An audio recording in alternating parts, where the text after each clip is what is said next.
গণতন্ত্রের জন্য অনুষ্ঠিত মিশরের প্রথম নির্বাচন অনুষ্ঠিত হচ্ছে 9টি প্রদেশে।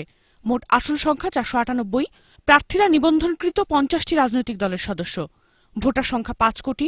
নির্বাচন পর্যবেক্ষক হিসেবে রয়েছে যুক্তরাষ্ট্রের প্রতিনিধি দল।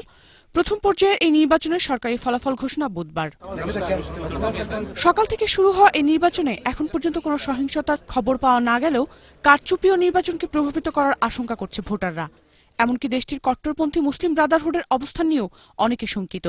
তবে অংশগ্রহণকারী প্রেসিডেন্ট পদপ্রার্থীরা বলছেন এই নির্বাচনে পুরোপুরি সন্তুষ্ট গোটা দেশ। I'm so happy. If you ask anybody here, we'll tell you we are all happy, very happy.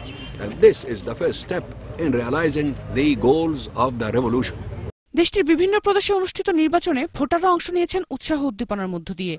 তবে এর মধ্যে অনেকে বলেছেন যে কোনো অঘটনের আশঙ্কায় তারা প্রস্তুতি নিয়েছেন। যেখানে যা দেখবেন সাথে সাথে তা তাদের মোবাইল ফোন ও ক্যামেরায় ধারণ করে জানিয়ে দিবেন গণমাধ্যমকে।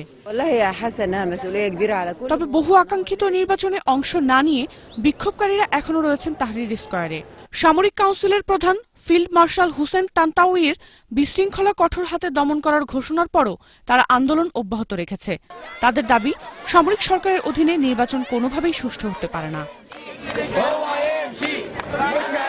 সাদিয়া মাহজাবিন ইমাম, এটিএন বাংলা।